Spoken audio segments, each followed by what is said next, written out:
ನಮ್ಮ ಕಾನೂನು academy team ಕಡೆಯಿಂದ ಎಲ್ರಿಗೂ ನಮಸ್ತೆ. ಸೊ ನೆಕ್ಸ್ಟ್ ಫರ್ದರ್ ಇದೇ ಕನ್ಸಿಡರೇಷನ್ ಅನ್ನುವಂಥ ಟಾಪಿಕಲ್ಲಿ ಒಂದು ಟಾಪಿಕ್ನ ಉಳಿಸ್ಕೊಂಡಿದ್ವಿ.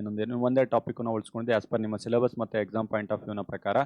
ಅದೇ ಯಾವುದು ಅಂತಂತಂದರೆ ಕನ್ಸಿಡರೇಷನಲ್ಲಿ ನಾನು ಹೇಳಿದೆ ಇಬ್ಬರಿಗೂ ಕೂಡ ಸಮಥಿಂಗ್ ಏನಾದರೂ ಬರ್ತಾ ಇದ್ರೆ ಮಾತ್ರ ಅದನ್ನು ನಾವು ಕನ್ಸಿಡರೇಷನ್ ಅಂತ ಕರಿತೀವಿ ಅಂತ. ಸೊ ಇವತ್ತು ನಾನು ಡಿಸ್ಕಸ್ ಮಾಡಕ್ಕೆ ಹೋಗ್ತಾ ಇರೋದು ಏನು ಅಂತಂತಂದರೆ ಇಬ್ಬರಿಗೂ ಕನ್ಸಿಡರೇಷನ್, ಇಬ್ಬರಿಗೂ ಸಮಥಿಂಗ್ ರಿಟರ್ನ್ ಬರದೇ ಇದ್ರೂ ಕೂಡ ಅದನ್ನು ನಾವು ಕನ್ಸಿಡರೇಷನ್ ಕರಿತೀವಿ ಅಂತೇಳಿ ಹೇಳ್ತಾ ಇರುವಂಥ ಟಾಪಿಕ್ ಇವತ್ತು ಹೇಳಕ್ಕೆ ಹೋಗ್ತಾ ಇದ್ದೀನಿ. ಅರ್ಥ ಮಾಡ್ಕೊಳ್ಳಿ. ಎಕ್ಸೆಪ್ಷನ್ಸ್ ಅಂತ ಎಲ್ಲೆಲ್ಲಿ ಬಂದಿರುತ್ತೆ, ಅಪವಾದಗಳು, ವಿನಾಯಿತಿಗಳು ಅಂತ ಎಲ್ಲೆಲ್ಲಿ ವರ್ಡ್ಸ್ ಬರುತ್ತೆ, ಅದ್ರ ಮೀನಿಂಗ್ ಏನು ಗೊತ್ತಾ? ಪ್ಯೂರ್ಲಿ ಹೇಳಬೇಕು ಅಂತಂದ್ರೆ ಒಂದು ಏನು ಮೀನಿಂಗ್ ಹೇಳಿರುತ್ತೆ ಆ ಮೀನಿಂಗು ಡೆಡ್ ಆಪೋಸಿಟ್ ಆಗಿ ಹೇಳುವಂಥದ್ದನ್ನ ನಾವು ಎಕ್ಸೆಪ್ಷನ್ಸ್ ಅಂತ ಕರಿತೀವಿ, ಅಪವಾದಗಳು ಅಂತ ಹೇಳಿ ಕರಿತೀವಿ. ಓಕೆ, ಅರ್ಥ ಆಗ್ತಿದ್ಯಾ? ಅಂತಂದ್ರೆ ಆಲ್ ಆರ್ ಈಕ್ವಲ್ ಅಂತ ನಾನೀಗ ಹೇಳ್ತಾ ಇದ್ದೀನಿ. ಬೇರೆ ಎಕ್ಸಾಂಪಲ್ ಕೊಡ್ತಾ ಇದ್ದೀನಿ. ಆಲ್ ಆರ್ ಈಕ್ವಲ್, ಎಲ್ಲರೂ ಕೂಡ ಈಕ್ವಲ್, ಅದು ಯಾವುದೇ ರೀತಿ ಜಾತಿ, ಲಿಂಗ, ಧರ್ಮ, ಭೇದ ಭಾವ ಏನು ಮಾಡಂಗಿಲ್ಲ ಅಂತ. ಆದಾಗ್ಯೂ ಕೂಡ ಸ್ಪೆಷಲ್ ಕ್ಯಾಟಗರಿ ಅವರಿಗೆ ಏನ್ ಮಾಡ್ತಾರೆ, ಇದು ಕೋಟಾನ್ ಕೊಡ್ತಾರೆ, ವುಮೆನ್ಸ್ಗಳಿಗೆ ಕೋಟಾನ್ ಕೊಡ್ತಾರೆ. ಸೊ ಇಲ್ಲಿ ಇವನ್ನ ಎಕ್ಸೆಪ್ಷನ್ಸ್ ಅಂತೀವಿ, ಅಪವಾದಗಳು. ನೀ ಹೇಳ್ತಾ ಇರುವಂತ ಲೈನಿಗೆ ಸ್ವಲ್ಪ ಎಕ್ಸೆಪ್ಷನ್ಸ್ ಅಂತ. ನಾನು ಇದು ಏನಕ್ಕೆ ಹೇಳಿದೆ ಅಂತಂದ್ರೆ ಎಕ್ಸೆಪ್ಷನ್ಸ್ ಅಂದ್ರೆ ಮೀನಿಂಗ್ ಏನು, ಅಪವಾದ ಅಂದ್ರೆ ಮೀನಿಂಗ್ ಏನು, ವಿನಾಯಿತಿ ಅಂದ್ರೆ ಮೀನಿಂಗ್ ಏನು ಅಂತ ಅರ್ಥ ಆದ್ರೆ ನಾನು ಹೇಳ್ತಾ ಇರೋಂಥ ನಿಮಗೆ ಅರ್ಥ ಆಗ್ತಾ ಹೋಗುತ್ತೆ. ಸೆಕ್ಷನ್ 25 ನ ಪ್ರಕಾರ ಕನ್ಸಿಡರೇಷನ್ ನ ಡೆಫಿನೇಷನ್ ಏನಿದೆ ಅದಕ್ಕೆ ಆಪೋಸ್ ಆಗಿ ಹೇಳುವಂತ 3 ಅಪವಾದಗಳಿದೆ ಅಂತ ಹೇಳಿ. ಆ 3 ಅಪವಾದಗಳು ಯಾವ್ಯಾವು ಅಂತ ನೀವೇನಾದ್ರೂ ಕೇಳಿದ್ರೆ, number 1 natural love and affection ಅಂತ ಹೇಳ್ತಾ ಇದ್ದಾರೆ. ನ್ಯಾಚುರಲ್ ಲವ್ ಅಂಡ್ ಅಫೆಕ್ಷನ್ ಅಲ್ಲಿ ಏನ್ ಹೇಳ್ತಾ ಇದ್ದಾರೆ ಅಂತಂದ್ರೆ ರಿಟರ್ನ್ ಅಲ್ಲಿ ಅಗ್ರಿಮೆಂಟ್ ಆಗಿ ಬೇಸ್ಡ್ ಆಗಿರುವಂತಹ ಒಂದು ಇಬ್ರು ರಿಲೇಟಿವ್ಸ್ ಮಧ್ಯದಲ್ಲಿ ಏನಾದ್ರೂ ಒಂದು ಎನ್ಫೋರ್ಸಿಬಲ್ ಆಗಿತ್ತು ಅಂತಂದ್ರೆ ಅದನ್ನ ವಿತೌಟ್ ಕನ್ಸಿಡರೇಷನ್ ಕೂಡ ನಾವು ವ್ಯಾಲಿಡ್ ಅಂತ ಹೇಳ್ತೀವಿ. ಕನ್ಸಿಡರೇಷನ್ ಇರಲ್ಲ. ಒಳ್ಳೆತನಕ್ಕೋಸ್ಕರ ಅಥವಾ ಪ್ರೀತಿಗೋಸ್ಕರ, ಅಫೆಕ್ಷನಿಗೋಸ್ಕರ ಏನಾದ್ರೂ ಇನ್ನೊಬ್ರು ಪರ್ಮಿಷನ್ ಇಲ್ದಂಗೆನೆ ಮಾಡಿದ್ರು ಅಂತ ಅನ್ಕೊಳ್ಳಿ, ಇನ್ನೊಬ್ರಿಗೆ ರಿಟರ್ನ್ಸ್ ಏನು ಇಲ್ದೇನೆ ಮಾಡಿದ್ರು ಅಂತ ಅನ್ಕೊಳ್ಳಿ, ಅದನ್ನು ಕೂಡ ನಾವು ವ್ಯಾಲಿಡ್ ಅಂತ ಹೇಳಿ ಕರಿತೀವಿ. ಎಕ್ಸೆಪ್ಷನ್ ನಂಬರ್ 2 ಪ್ರಕಾರ ಪಾಸ್ಟ್ ವ್ಯಾಲೆಂಟರಿ ಸರ್ವಿಸ್ ಅಂತ ಇದೆ. ಅಂತಂದ್ರೆ ಪಬ್ಲಿಕ್ ಡ್ಯೂಟಿ ಅಂತಂದ್ರೆ ಈ ಪಬ್ಲಿಕ್ ಡ್ಯೂಟಿ ಇದೆ, ಪಬ್ಲಿಕ್ ಸರ್ವೆಂಟ್ ಇರ್ತಾನೆ, ಅವನಿಗೆ ಏನು ಕೂಡ ಇರಲ್ಲ. ಪಬ್ಲಿಕ್ ಸರ್ವೆಂಟಿಗೆ ಓಕೆ ಅವ್ನ ಸಂಬಳ ಬರುತ್ತೆ, ಅದು ಬೇರೆ ವಿಷಯ. ಆದ್ರೂ ಕೂಡ ಅವನೇನ್ ಮಾಡ್ತಾನೆ ಅಂತಂತಂದ್ರೆ ಪಬ್ಲಿಕ್ ಒಳ್ಳೇದಕ್ಕೋಸ್ಕರ ನಮ್ಮ ಹತ್ರ ಏನು ಪರ್ಮಿಷನ್ ತಗೊಳ್ದೇನೆ ಬಂದ್ಬಿಟ್ಟು ನಮಗೆ ಒಳ್ಳೇದನ್ನ ಮಾಡ್ತಾ ಇರ್ತಾನೆ. ಸೊ ಆ ಟೈಮಲ್ಲಿ ಕನ್ಸಿಡರೇಷನ್ ಇಲ್ಲ, ಸೊ ನಂದು ನಿಂದು ಮಧ್ಯದಲ್ಲಿ ಏನು ಸಂಬಂಧ ಇಲ್ಲ ಅಂತ ಹೇಳಕ್ ಬರಲ್ಲ. ಅಲ್ಲ, ಅವ್ನು ತನ್ನ ಪಬ್ಲಿಕ್ ಡ್ಯೂಟಿನ ಫಾಲೋ ಮಾಡ್ತಾ ಇದ್ದಾನೆ. ಸೊ ಅಲ್ಲಿ ವಿತೌಟ್ ಕನ್ಸಿಡರೇಷನ್ ಕೂಡ, ವಿತೌಟ್ ಸಮಥಿಂಗ್ ಇಸ್ ರಿಟರ್ನ್ ಕೂಡ ಅದು ವ್ಯಾಲಿಡ್ ಕನ್ಸಿಡರೇಷನ್ ಆಗುತ್ತೆ, ಅಗ್ರಿಮೆಂಟಿಗೆ ಹೋಗುತ್ತೆ, ಅಗ್ರಿಮೆಂಟ್ ಇಂದ ಕಾಂಟ್ರಾಕ್ಟ್ ಕೂಡ ಫಾರ್ಮ್ ಆಗುತ್ತೆ.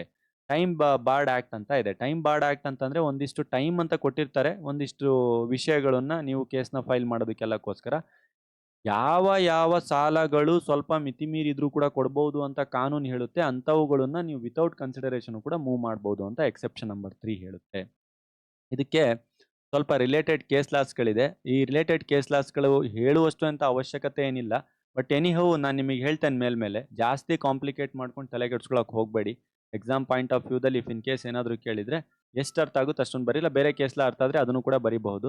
ಮೊದಲನೇ ಕೇಸ್ಲ ದೊಂಗ ರಾಮಲ್ ವರ್ಸಸ್ ಶೋಂಬಾ ಚ ರೌನ್ಫಾಂಡೆ ಅಂತ ಒಂದಿದೆ. ಇದ್ರ ಪ್ರಕಾರ ಹೇಳೋ ಪ್ರಕಾರ ಏನು ಅಂತಂತಂದ್ರೆ ಇಲ್ಲಿ ದ ಕೋರ್ಟ್ ಹೇಳ್ತಾ ಇದೆ, ಡಿಸಿಷನ್ ಹೇಳ್ತಾ ಇದ್ದಾರೆ ಆಲ್ರೆಡಿ, ಫ್ಯಾಕ್ಟ್ಸ್ ಎಲ್ಲ ಬೇಡ, ದ ಡಿಸಿಷನ್ ಆಲ್ರೆಡಿ ಹೇಳ್ತಾ ಇದೆ. ಡಿಸಿಷನ್ ಹೇಳುವಂತ ಪ್ರಕಾರ ಒಂದು ಲೇಡಿಯ ಮೇಂಟೆನೆನ್ಸ್ ನ ಬಗ್ಗೆ ಮಾತಾಡ್ತಾ ಇದೆ.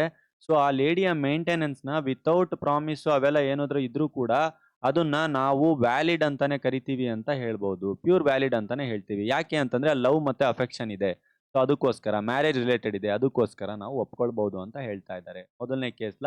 ಎರಡನೇ ಕೇಸ್ಲ ಏನಾದ್ರು ಹೇಳ್ಬೇಕು ಅಂತಂದ್ರೆ ಆದಿವೇಲು.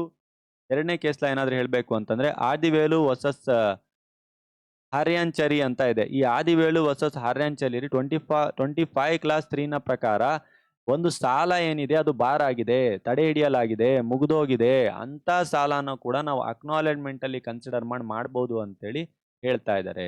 ಮೂರನೇದು ಅಬ್ದುಲ್ ಅಜೀಜ್ ವರ್ಸಸ್ ಮೌಸಮ್ ಅಲಿ ಅನ್ನುವಂಥ ಕೇಸಲ್ಲಿ, ಅಬ್ದುಲ್ ಅಜೀಜ್ ವರ್ಸಸ್ ಮೌಸಮ್ ಅಲಿ ಅಂತ ಕೇಸಲ್ಲಿ ಡಿಫೆಂಡೆಡ್ ಪ್ರಾಮಿಸ್ ಮಾಡಿರ್ತಾನೆ 500 fine started the debut of the mosque but nothing had been done carry out the repairs of reconstruction, then the court says that subscriber has the held not liable ಅಂತ ಹೇಳ್ತಾ ಇದೆ. ಇಲ್ಲೇನು ಹೇಳ್ತಾ ಇದೆ ಅಂತಂದ್ರೆ ಒಂದು ಮಸೀದಿ ಒಂದಿಷ್ಟು ದುಡ್ಡು ಕೊಡ್ತೀನಿ, ನಾನು ದುರಸ್ತಿಯನ್ನ ಮಾಡಿಸ್ಕೊಡ್ತೀನಿ ಅಂತೆಲ್ಲ ಹೇಳಿರ್ತಾನೆ. ಸೊ ಆಫ್ಟರ್ ದಟ್ ಅವನದೇನು ಮಾಡಿಸ್ಕೊಡಲ್ಲ. ಸೊ ಅದನ್ನ ಏನು ಸಮಸ್ಯೆ ಇಲ್ಲ, ನೀವು ಇದನ್ನ ಮೂವ್ ಮಾಡ್ಕೊಂಡು ಹೋಗ್ಬೋದು ಅಂತ ಹೇಳಿ ಹೇಳ್ತಾರೆ. ಯಾಕೆ? ಕನ್ಸಿಡರೇಷನ್ ಎಕ್ಸೆಪ್ಷನ್ಸ್ ಅಲ್ಲಿ ಬರುತ್ತೆ. ನಾ ಹೇಳ್ತಾ ಇದ್ದೀನಿ, ಮತ್ತೆ ರಿಪೀಟ್ ಮಾಡ್ತಾ ಇದ್ದೀನಿ, ಕೇಸ್ಲಾಗಳು ಅರ್ಥ ಆಗಿಲ್ಲ ಅಂತಂದ್ರೆ ದಯವಿಟ್ಟು ಕಾಂಪ್ಲಿಕೇಟೆಡ್ ಮಾಡ್ಕೊಳಕ್ ಹೋಗ್ಬೇಡಿ. ಬ್ಯಾಕ್ ಬನ್ನಿ, ಕ್ಲಿಯರ್ ಆಗಿ ಏನ್ ವಿಷಯ ಹೇಳ್ತಾ ಇದೀವಿ ಅದನ್ನ ಫಸ್ಟ್ ಅರ್ಥ ಮಾಡ್ಕೊಳ್ಳಿ. ಅರ್ಥ ಮಾಡ್ಕೊಂಡು ಆಮೇಲೆ ನಿಮ್ಮ ಓನ್ ಬುಕ್ಸ್ ಅಲ್ಲಿ ಏನಿದೆ, ಲೈಬ್ರರಿಲಿ ಏನಿದೆ ಅವನ್ನ ಸ್ವಲ್ಪ ಓದಕ್ ಟ್ರೈ ಮಾಡಿ. ಅವಾಗ ನಿಮಗೆ ಕ್ಯಾಚ್ ಆಗ್ತಾ ಹೋಗುತ್ತೆ. ನಾನು ಹೇಳ್ತಾ ಇದ್ದೀನಿ ಲಾ ಅನ್ನೋದು ಸ್ವಲ್ಪ ಟಫ್ ಇದೆ. ಅದರಲ್ಲಿ ನೀವು ಸ್ಟಾರ್ಟಿಂಗ್ ಫಸ್ಟ್ ಸೆಮಿಸ್ಟರ್ ಓದೋದ್ರಿಂದ ಸ್ವಲ್ಪ ಟಫ್ ಇದೆ. ಹೋಗ್ತಾ ಹೋಗ್ತಾ ಹೋಗ್ತಾ ಹೋಗ್ತಾ ಅರ್ಥ ಆಗ್ತಾ ಹೋಗುತ್ತೆ. ಟೈಮ್ ತಗೊಳುತ್ತೆ ಎಲ್ಲದಕ್ಕೂ. ಓಕೆ. ವೆಲ್ ಮುಂದಿನ ವಿಡಿಯೋದಲ್ಲಿ ಇನ್ನು ನೆಕ್ಸ್ಟ್ ಇನ್ನೊಂದು ಟಾಪಿಕನ್ನ ನಾವು ಓದೋಣ. ಮುಂದಿನ ವಿಡಿಯೋದಲ್ಲಿ ಅನ್ಲಾಫುಲ್ ಕನ್ಸಿಡರೇಷನ್ ಅಂದ್ರೆ ಏನು, ಅದು ಯಾವ ತರ ಆಗುತ್ತೆ ಅನ್ನುವಂಥದ್ದನ್ನ ಓದೋಣ. ಇದಿಷ್ಟು ಹೇಳ್ತಾ ಇವತ್ತಿನ ವಿಡಿಯೋ ನಾನು ಕ್ಲೋಸ್ ಮಾಡ್ತಾ ಇದ್ದೀನಿ. So thank you very much from ನಮ್ಮ ಕಾನೂನು ಲಾ ಅಕಾಡೆಮಿ ಟೀಮ್.